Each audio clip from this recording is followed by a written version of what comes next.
Are you sci-fi fans?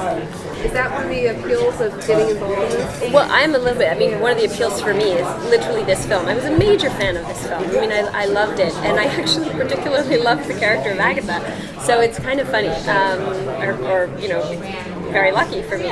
But yeah, sci-fi. You sci-fi fan? Huge fan. I said this earlier before, but when I heard Harrison Ford's voice in the new Star Wars trailer, I not only got the goosebumps, I got a little teary-eyed in the theater. I was like, wow, this is like a dream, you know, to see that character come to life again. And you know, I feel like today, not only technology, but directors have reinvented the way we tell stories, the way that we, you know, the narrative in stories, and based on the tools that we have today, based on the technology that we have today, imagine the stories that we can now tell, you know, and Steven has been that pioneer that creates new technology, you know, to tell a story. You go back to the movie, that was what, 2002? Yeah. I mean, now you look at the technology that we have now to tell that story today. I mean, the fact that he was able to pull that off in 2002, imagine what we can do now in 2015. And it still looks, if you watch it today, I mean, it still looks like the most current thing. Therefore,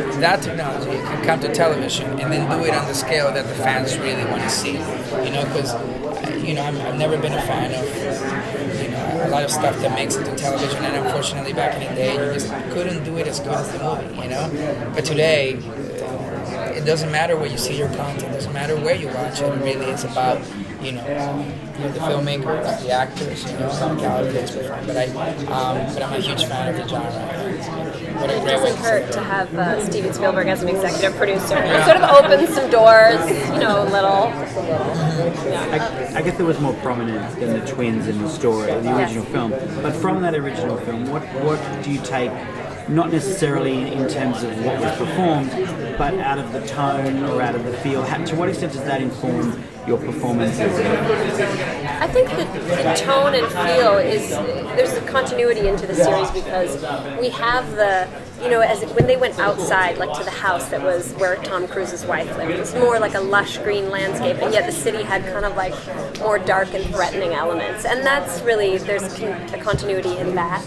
And you know, of course, in the effects. The effects are kind of unreal. And I didn't do much green screen stuff, a little bit, but there's one sort of thing that happens with my character. But you know, these guys are doing so much green screen stuff, and even they, when they see it right afterwards, they're like, "Wow, okay, I didn't even know what it was going to look like." Wow, it's totally coming to life.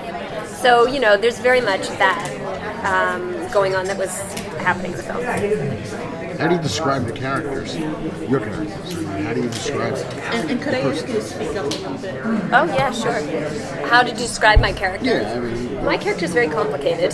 She had a very strange history that she shares with Dash, and she basically was a drug baby, was sort of a non-functioning human. Then they sort of were able to fix her, but she had this accidental gift that she's psychic. So when they realized this, then she was basically put into service. She was exploited. And from a very young age, she was, as you remember from the film, lying in that milk bath, you know, sedated and subject to these haunting, horrible visions. So that's her history. At the end of the film, pre-crime is dismantled, and here we are 10 years later. I think at this point, at the beginning of our series, my character has chosen to remove herself from that world and really ignore it, because isolation for her is a form of just maintaining her own sanity. But if she were to be thrust back into that world, which she may well, I think she's open to she could really go many different directions. She could be someone who, because she doesn't trust anyone, she becomes more calculating herself. Or maybe she acts out on her bitterness, I don't know. Or maybe she does take a more benign approach, I'm not sure. So where she goes from here is a great journey for me. And I play Lieutenant Will Blake. You know, I'm currently Laura Vega's boss. We may have not had something in the past, her and I, and therefore it makes it for a very unique dynamic between Vega and Blake. You know, she may not want to admit it, you know, but they both together are actually brilliant. they really can see cases come to life and really crack it, and they make a unique pair in the prison. And even though I'm a higher ranking officer, she's someone that I not only respect, but I feel like there is something really special in her. I am more about the book, right? I believe in the program, I believe in the system, I believe in the law, and therefore he's climbing up the ladder fairly quickly because he's the kind of the overachiever, but she's a little bit more, rogue, right? She's a little bit more of that rebel. She doesn't mind going off the grid to try to figure something out, so we're going to see that clash a little bit throughout the process, and eventually, he may get some kind of information that she's working with an informant, and she's definitely really good about solving these cases, and eventually I gotta go, you gotta share this informant. Will he find out that he's a precog?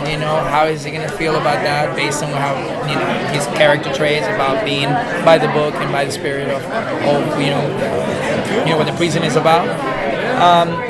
Or will he cover up for her, based on the relationship they used to have, so there's a lot of that really great character work that's going to happen there.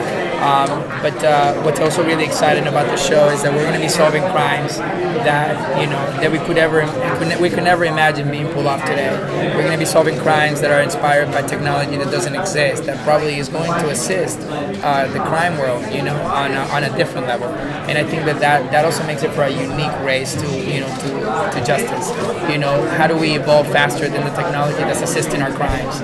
And that to me is an incredible race. And in that moment, Steven Spielberg has done a fantastic job at creating, what is that next evolution of the precinct? Where did the precinct go, after pre-crime was abolished, right? And he created, I'm not allowed to say too much, but he created a weapon that is going to be, exciting. That's going to be a weapon that was inspired by key of events that happening today, that could probably assist to be safer and then being a cop more efficiently. So I think it's going to be really unique.